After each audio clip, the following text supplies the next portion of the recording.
going. Okay. Hello, everybody. We're just going to give people a few minutes to tune in since Facebook their notifications are delayed. But today we have Annabeth Albert. Pronouns are she, her, here to speak with me. I'm the founder of Bawdy Bookworms, Thien-Kim. My pronouns are she, her as well. Welcome. Welcome. I'm so excited to be here. And I'm excited because my box arrived. So I'm really excited to open it. Yay! I'm glad the mail is back to normal. That's all I can say. Yeah. It was really rough.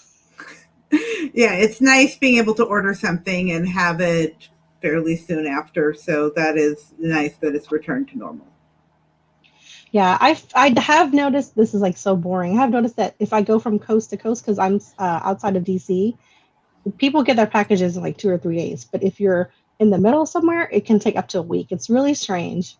Yeah, it depends on where you live in terms of shipping distribution too. Like we live really close to a shipping center, so we get some things really fast. But yeah, if I'm sending it across country, you never know. Yeah.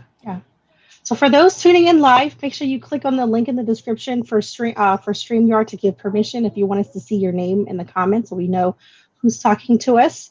We will also be doing a Q&A at the end so you can pop in questions and I'll try to keep track of them. Or my cat is visiting. This is Pixie. She's really mad that I picked her up. Okay, so let's get going. So once again, I'm really excited to have Annabeth here. Her book, Up in Smoke, is featured in our June Quickie Box. The theme is A Big Leap, which I think you will understand why we call it that in just a little bit. But I wanted to, Annabeth, do you want to introduce yourself and tell us a little bit about you and your books? Yeah, so I'm Annabeth Albert. I write LGBTQ romance, and I have over 40 books at this point, which is really mind-boggling to me that there's so many. But the most recent is the one that's in the box, and that's Up in Smoke. And so, yeah, I'm really excited. I love this book. And so, yeah, so I write mainly male-male pairings, but I write across the LGBTQ spectrum, bi, pan, ace. I've also written some female-female pairings, and I love romance. I love what I do. I'm very blessed in being able to do what I do, and I love bringing stories to you guys. You're a new to me author, and I was really excited to read this because I'm not normally a secret baby trope reader. Like I don't seek it out. Like I've read it, but I just thought it was really cute the way you did it, and that the characters, even though it's a male-male pairing, it's not one character is bisexual, or I don't know if he gave himself a label. He considers himself pan. Okay, pan. So it was just something different, and I like that he didn't feel hampered in by what would be considered conventional, like a very binary choice. So I like that a lot. Well, so I grew up reading old school Harlequin romances, and the secret baby on the doorstep when I was younger was one of my favorite tropes. And I was like, oh, that's so fun. But then I got older and I had kids and I was like, oh, secret babies are hard now. I don't know about this. Somebody springing a 10-year-old on someone else. Oh, I don't know. So I went through a period where I didn't read a lot of secret baby books. But then as I started writing more in the LGBTQ spectrum, more male-male pairings, I would say to my friends every so often, I want to do a male-male secret baby. And I just was waiting for the right plot bunny, because what I wanted to do was take everything that's problematic about that trope sometimes and make it fun and accepting and about what it really is at the heart, which is found family. That's what it really is as a trope, is it's a found family trope. And when you can take it from the secret to two people coming together for the best interest of something besides themselves, that's what the trope is really about. And so that's really exciting to me. And I loved writing it for that reason, because it kind of harkened back to those old school romance days, but it has a really fresh, fun feel to it that I just loved writing. I like that you called it found family, because I actually have not thought about secret baby in that way. And that makes a lot of sense, because I love adult found family, like your, like the group of friends that you find and you bond with. So that's a really good way to look at it and think about it.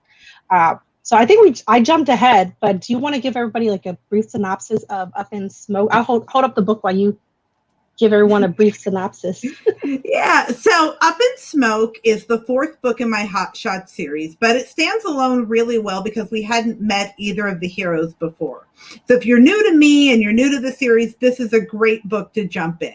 And we have our freewheeling smoke jumper, who's a wildfire fighter. He jumps out of planes to fight wildfires. He has no roots. He jumps from place to place with the different fire seasons. And he's surprised to learn, oh my goodness, he's a dad. And the other hero is my aspiring country star, who really also is not suited for parenthood, but he's the uncle and he feels like he really needs to stay and help out. And so what we have are two people who are really not equipped for baby dealing, who have to deal with this baby and also this really inconvenient attraction to each other. And so it becomes, like we were talking about a minute ago, found family. They have to take care of the baby, but also rather sneakily, they're taking care of each other, because neither of them has ever really had a stable family situation. And all of a sudden, they're doing that for each other. It's not just about the baby, it's about each other. And there's also this smoking hot chemistry between them. So it's sweet, but it's also really steamy. It's also really steamy. So I love that. I love that my firefighter series kind of lets me do that, to have the really deep feels, but also the steam and the heat level that I know readers like from me, and I like going there. But it was really fun in this book to the sort of juxtaposition of the sweet moments with the baby and then the private moments with the two of them, and how the two things show the evolution of their friendship and then into relationship into something more lasting. And I just loved that. That was really fun to write. I mean, I thought they did really well for being like first-time parents. Like I've run out of diapers and they run out of diapers. Yeah, I tried to kind of find some universal things that like all new parents, because I have two kids. And so all new parents they've all run out of diapers or baby food or whatever. But not to make them too bumbling, because I didn't want to go into the stereotype too much of, well, they're guys, they can't figure this out. And I like kind of an alignment with their personality. But Shane is my aspiring country singer. He's more by the book. He has a literal baby book and he has looked up all the things and he knows how to do it. Brant is my MacGyver guy, and he's just going to MacGyver the heck out of this parenting thing. If there's a baby sling, he's going to make it. If we don't have diapers, he'll figure it out. And so he's much more kind of on the fly problem solving, whereas Shane's like, well, let me look at that page in the book.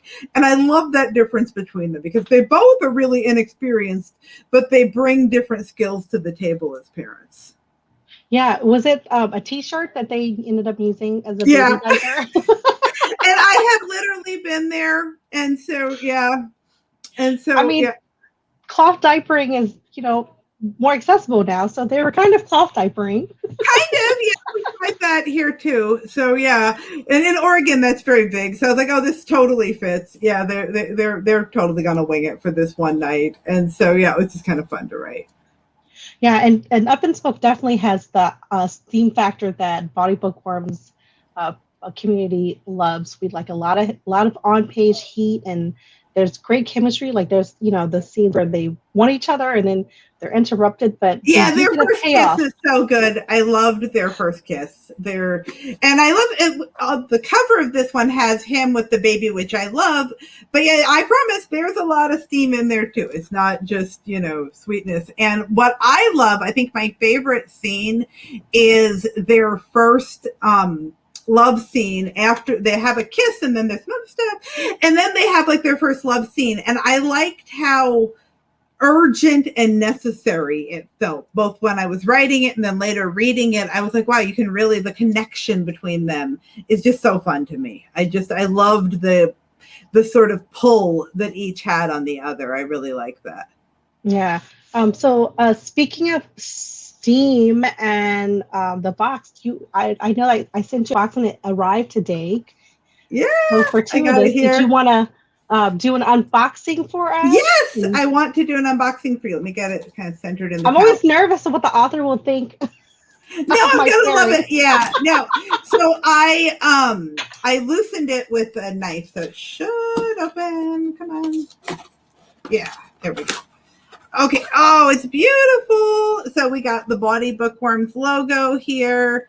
We got a little card. I'll look at that later.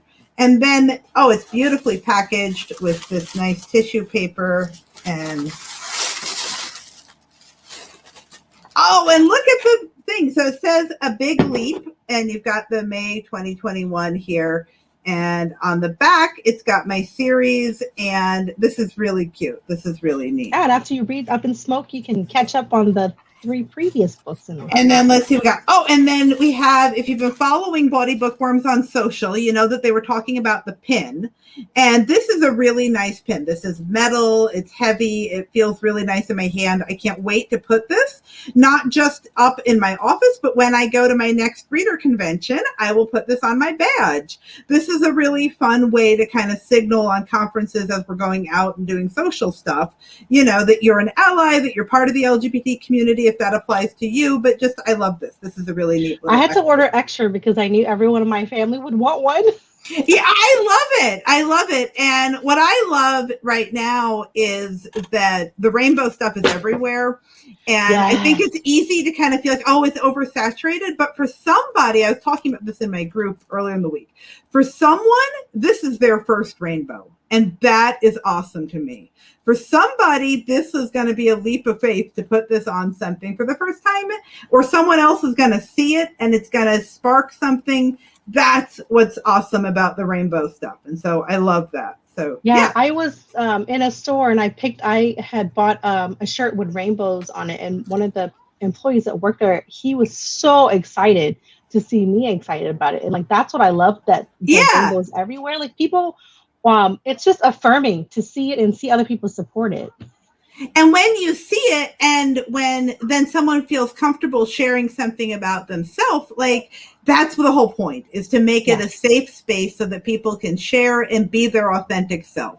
And so I love seeing people trying out the ace rainbow for the first time, or the bisexual rainbow, or the pansexual, just trying out that piece of themselves that maybe they haven't given voice to before. That's really exciting. I really like it. So let's see what else is in the box. We have a toy. Ooh, this is a fun one. It's clear. It's very sexy. Multi-gender.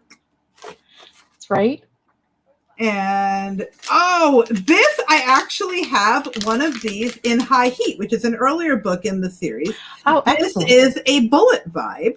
And these are very handy. And if you read book 2 in my series, High Heat, you'll know what these are. So yeah, they're great for external play. And actually, I put them both in there because you can insert the bullet into the base of the bug. Exciting! Those 3 toys in one. There's some lube to make it. Lube is very important. Very important if you're going to play in the back door. Very important. And then the book. Yay! And so, yeah, this is packaged beautifully. If you are on Instagram and you get a Bawdy Bookworm box, be sure and tag me. I want to come like your post. So if you get a box and you unbox it, tag us, because I want to see what you're thinking. And this is really fun.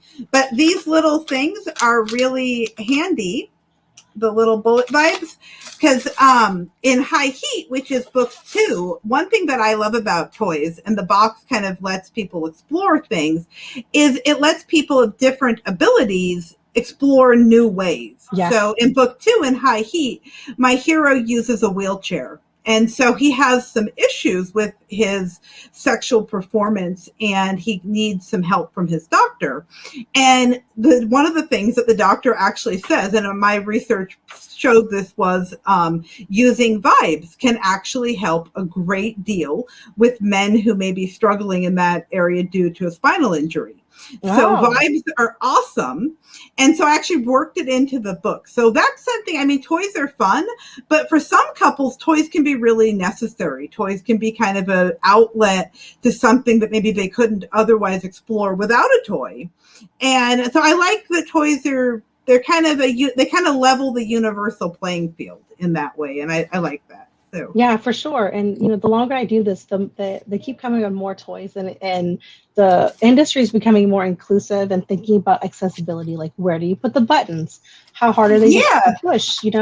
Or if this you're is awesome because the yeah. button is right on top.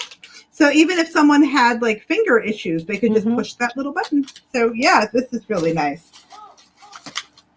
Well, good. I'm glad. So people, make sure you read book 2 after you get your bullets so you can learn about other ways it can be used. Yeah, and what I like about toys in general, including sort of prostate stimulators or backdoor play, is what I like is that different characters will have different preferences. And so in High Heat, I gave them a couple of different toys to play with, and I gave them like one with lots of bells and whistles, and I was like, this really suits the two of them. Because yes, it's going to vibrate and rotate and do all these fun things because they're going to enjoy that. Other couples, just having a toy is a big step, and so they might want something a little more tame. So like thinking about matching the toy to the couple is really fun for me when I'm writing sex scenes. Oh yeah, I'm actually working on my next book, and I'm like, where do I want to incorporate toys? Because I have toys in my first book. It's the heroine. She sells sex toys, so of course she has a whole drawer full. But I'm like, okay, so the other characters don't have drawer fulls. I have to figure that out. So I like how you pair it with their personality. So that'll be a fun exercise. I think it's a really fun thing to have early in a book too. Sometimes later in a book to spice things up, to show an evolution of a relationship. But one thing I was thinking about this before we had our live here was that toys allow people to show what they like in a way that's really safe and comfortable and really lets the other person into their private thinking in a way that's not threatening or intimidating. Like, hey, I kind of like this idea and here's this thing and we can use it together, and it makes it playful. It makes it fun.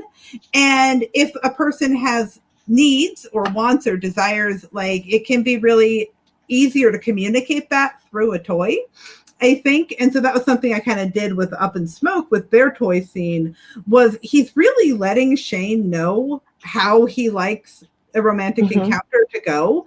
And he's doing it through the toy, because they could sit and they could have that conversation, but it would be kind of dry and a little awkward. And like, do you really want it like that? But then if you have the toy and you're showing, oh yeah, he wants it like that. Oh yeah, that's way more fun for us to read too. Yeah, and so I think, and then in male-female pairings or other pairings, sometimes if you have, and male-male too, if you have one partner who's really kind of reserved or reluctant to voice their needs, a toy lets them do that. Like, I need this, I need it here, I need it like this. And the toy lets them communicate that. And so I've read some really sexy male-female books with that kind of interplay where the toy lets them kind of articulate their needs in an unspoken way that then from that point on, then the other character is like, oh, she needs that, or he, depending on the pairing, that this is what this person needs and it's okay. Yeah, I think that's important for readers too, so they can read that. I know my cat wants attention. I know, I love it. They can take what they read and try that on their own. So maybe they don't know what they like in the bedroom, so they can use the toy and figure out what they enjoy, and then do the same with a partner to show their partner what they like and how they like it. Yeah, I love that. I also I think it's underused, the toy as a gift. Like, I'd like to see more scenes like that, of someone bringing a toy in a way like the kind of says, hey, let's spice it up, or let's try this, or that even admits that maybe something hasn't been working the best. Like sometimes things don't go as much as we might hope. And so maybe the first encounter or something was really fast or really rushed. And now the other character has brought this new thing to play with and it's fun. And so I like that as a possibility for play. And in fiction, I like it as something that characters can give to each other, that space to kind of say, hey, this could work even better than it did the first time, or we could do it this way instead. And I like that. Yeah, one thing I wish I love reading that I haven't read enough in romance, I've read it in erotica, is when a couple goes to a store and buys a toy together. Like, that's always really fun and And I had that in High Heat, which I dropped the book, but in High Heat, I wanted to send them to an upscale adult store because adult stores don't have to be scary. They don't have to be dark dungeons. Right. They don't have to be places that you don't want to ever venture. And I wanted to show a couple who on a date decide that this is something fun for them. And so I really wanted to do that. I think Erin McClellan is one of my favorite writers who writes female, Yes, female, yes. female, and male, male. So Erin's great. And Erin has done that in a couple of books too. And I just love that when you can have that upscale adult sort of experience and hey, send your characters to the toy store. It's fun. And it's also, again, a great way for them to show what they're interested in without like it being threatening or intimidating or a big scary conversation. Like, oh, that looks kind of interesting. And then the person either likes it or they don't. And so it's kind of fun. I really like doing that in High Heat. And I like reading that. I like when people send them shopping. Yeah. Well, that used to be one of my date nights that we would do before we had kids. So Misha Horn has a great one. And I'm trying to remember the title. It recently came out. It's her neighbor's one. And it has a catalog. And the hero is showing the other hero what he likes in the catalog. Mm-hmm. And it's actually lingerie. And it's a really neat way for them to have that conversation about what they like and what they don't like. And they're using the catalog and the pictures in the catalog. And it's a really neat scene. And I love all of Misha Horn's books. So I love all this communication between the characters and what they want in the bedroom. I love communication and I love growth. I like characters that maybe were a little reluctant to use toys, that then they become more kind of open with their sexuality. Like that's really fun. Growth is awesome. Yeah. Speaking of growth and your books, do you have any favorite tropes that you like to read or write? I think I'm pretty known at this point for age gap. I like it when there's a little bit of an age gap because it's kind of fun and it plays into my other favorite trope, which is Grumpy and Sunshine. I love when you have one character who's more stuffy, more kind of reserved, and the other character is, hello, I'm Sunny. And it's just fun that I love that opposites attract. And I like it when there's an age gap. It doesn't always have to be like I don't have an age gap in Up in Smoke. But I like different characters and putting them in opposition to each other. So if I have a starchy sort of 40-something like I do in Featherbed, well, we're going to pair him with a younger farmer who's the sunniest person he's ever met. And so I love things like that. So yeah, Grumpy Sunshine, age gap, close proximity, which I use in Up in Smoke some. They have to live together to take care of the baby. If I can snow them in together, I like snowed in a lot. I like road trips. I've done that in a couple of different books. I like things that make you have to be in contact. Like I have drives in a lot of books, and part of that is you can't escape a conversation when you're in a car. And so it's a great way for characters to have uncomfortable conversations because short of pulling over, they've got to finish the conversation. And so I like that. I like Sneaky. Yeah, I think opposites attract. I like Friends too. Friends to Lovers is a fun one to read. I love reading enemies to lovers. I have not written it too much because what tends to happen is that my enemies tend to become friends and then they become lovers. So I have like enemies to friends to lovers, and I have a lot of frenemies, like rivals is fun. But true enemies, like I want to challenge myself as a writer to get to the enemies thing because I tend to make them a little fluffier. Yeah, I like to read where they still hate each other, like they hate each other, but they bang and then they still hate each other, but they lust each other. Yes, I love that. Hate sex. Yes, I love to read it. Okay. And like K.M. Newbold's Nailed is a great example of where they hate each other. They're banging.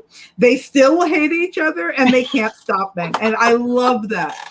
Like I as a reader, like I just love enemies. And so as a writer, I'm like, I want you to be enemies. I want you to hate each other. And then they're like, oh, we could be friends. We could be really. I'm like, no, you could not be friends. You could be enemies. So someday. You'll get there.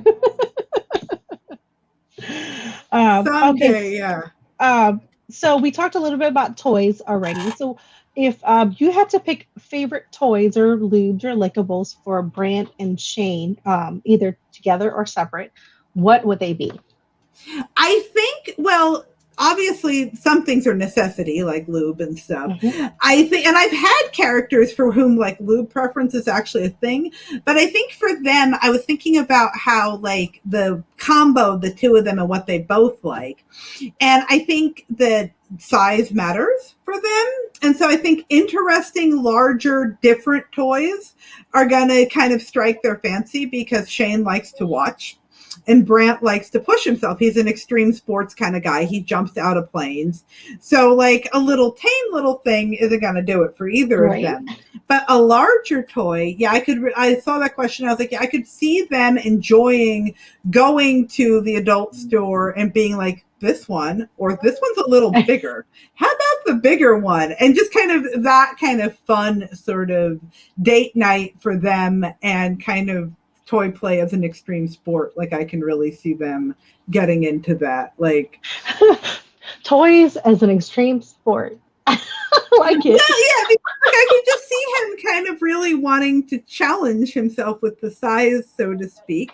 And I could see Shane really enjoying watching that and that being like their dynamic, like that he kind of likes watching Brant use the toy more than he's one to use it on himself, but he likes watching. And so, yeah, the bigger, the flashier, the more fun for the two of them. But then I've had other couples where like other sorts of toys play in. Like I have toy play in an earlier book of mine, Connection Error.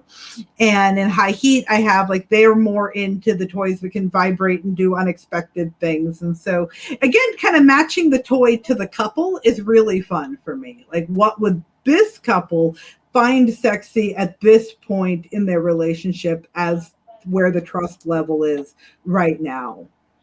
Now, do you plan that ahead? Like, I don't know if you're a pantser or a plotter or in between. So, do you plan that ahead, or does it come to you as you're writing the characters? Kind of both. So I plan because I'm a plotter. I have to have my beats. I organize everything in Scrivener. I have everything laid out. But then sometimes unexpected things happen to me.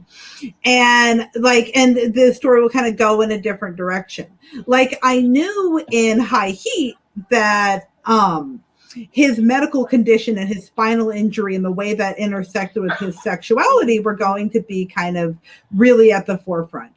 And I knew from early on in the writing process that toys were going to play a part in that. And so I knew that was going to be part of their journey, but then they surprised me with the shopping thing. And that was kind of the scene that wasn't on the original outline that kind of was, oh, yeah, let's send them to get these toys. We don't need mail order. We're going to send them to the store. And so that kind of came about more organically. And with Brant and Shane in Up in Smoke, what I kind of knew where the love scenes were going to fall. And I knew that Brant was someone who would own toys. I could just tell, like he was going to be. And so then as I was laying things out and plotting, I was like, what if he shows him his toy? Okay, yeah. And then I wrote down that it's going to be that scene. And so sometimes it surprises me. It comes in the outline. Other times it kind of comes in. And then though, like my outline will just have like one line, like Brant shows Shane his toy drawer. And then when I come to the scene, I'm like, okay, which toy? Where are they right now emotionally? What just happened in the scene? What's going to be sexy right now for them? And so, yeah, it's kind of a combination of plotting, but also being open to unexpected things. I love that you planned for toys for them in advance. I'm gonna have to add that to my plotting. It can kind of be a character thing, like because I like to think about like not to be we're all TMI here. I was gonna say, so I like to think about how a character spends their solo time. That's actually really interesting to me as an author, is how does this person, when they're self-pleasuring, what do they do? And so I actually ask that for every character. Do they do it ever? If they don't do it, why not? If they do it a lot, how? if they do it sometimes but not others, how do they feel about it? So like how a person is about their sexuality alone, like that part of the character discovery is really important to me. Oh, it's me. So, if you have, if you have questions for Annabeth or about anything we talked about, drop them in the comments, and we'll make sure they get answered. Yeah, no, that's fantastic. Is there anything else that you want to add about your titles? We have an upcoming book that we should know about and pre-order. Yes, I have a couple of different ones coming up. I have in July Out of Characters coming. Now that one's a little lower in heat from me, but it's a really sweet romance. It's a new adult YA crossover, less on the sexy side, more feels. If you have never read a male-male pairing, My Conventionally Yours or Out of Character, which is a little on the lower heat scale, might be good fits. But then in August, I have a really sexy book coming. That's called Hope on the Rocks, and the pre-order for that is up now. And in September, I have Sailor Proof, which has no toys but a lot of heat. And Sailor Proof is a new military romance series from me. A lot of readers have been asking me ever since my Out of Uniform series wrapped, will you do more Navy heroes? And yes, I did more Navy heroes for you. And that is Sailor Proof, which is also up on pre-order. So I have July, August, and end of September. Boom, boom, boom. And wherever you want in the heat level, there's something for you. So Out of Characters, lower on the heat, more on the feels, lots of cute geeks and nerds and nerd culture, and it's really fun. And then Hope on the Rocks is really sexy, high heat, many flames. And that has more sort of kink as a backdrop to it. And then Sailor Proof has less kink, but lots of steam. And I loved writing that couple together too. And being included in this box has me thinking about things that are coming further down the road for me. And I'm like, I want to bring more toys in. I definitely want to bring more toys. More toys. Yeah. And I like just coming up with new things too. Like in my August release, Hope on the Rocks, I wanted to try something new. I was kind of open to, well, what's the universe going to send me? And my one hero is like, I really like sensation play. And I was like, oh, ooh, really? Okay, tell me more. And so I brought that into the book, and I really like the scene where they incorporate some sensation play. And I was like, that would be really fun.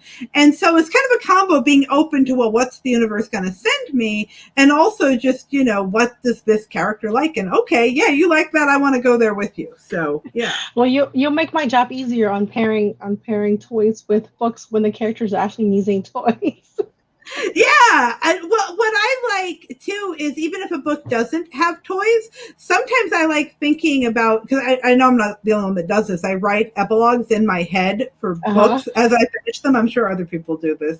Like, and so I'm like, oh, what would this couple do a year from now? What's their Valentine's Day thing gonna look like? What would they get each other? And sometimes it's kind of fun to think about, well, what would their love life look like a year down the road or 2 years down the road? Like, how is things going to be different now that they're more comfortable with each other?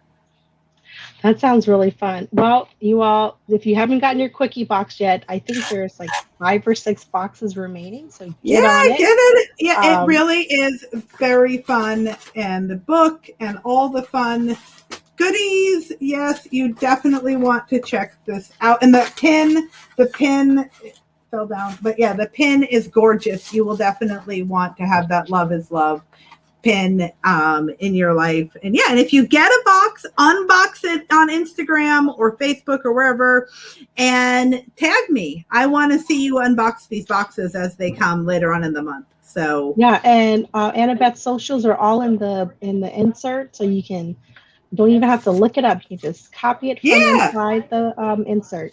So, yeah. And it tells about the toys. This is really there's fun. Some tips in there if you've never had I love this before. Yeah, this is really fun. I think you're going to really enjoy this. And I think the deadline to order is the 11th, right? The 11th. If we don't sell out before then, like I said, there's only about a handful of boxes left. Order. Yes. So I think this is really fun. And yeah, just give it a try. And if you do, let me know. Well, thanks for coming on and chatting with me and all our readers. We're so glad to have you. Thank you. Yeah, I hope we can do this again because you have all sorts of ideas in my head now about characters. Well, I can't wait to hear what happens with your book too, because book 1 with the heroine who designs toys is just so fun. Yeah. So I want more. So yes, absolutely. I'm working on it. Yeah, I want an arc. Yeah. So yes, okay. I want to see. Well, thank you, Annabeth. Make sure you pre-order her books and check out the rest of her Hot Shot series and visit her website. I'll post it in the comments. So you can visit her website and see all her excellent steamy and not so steamy books. Yes. Good night, everybody. Bye.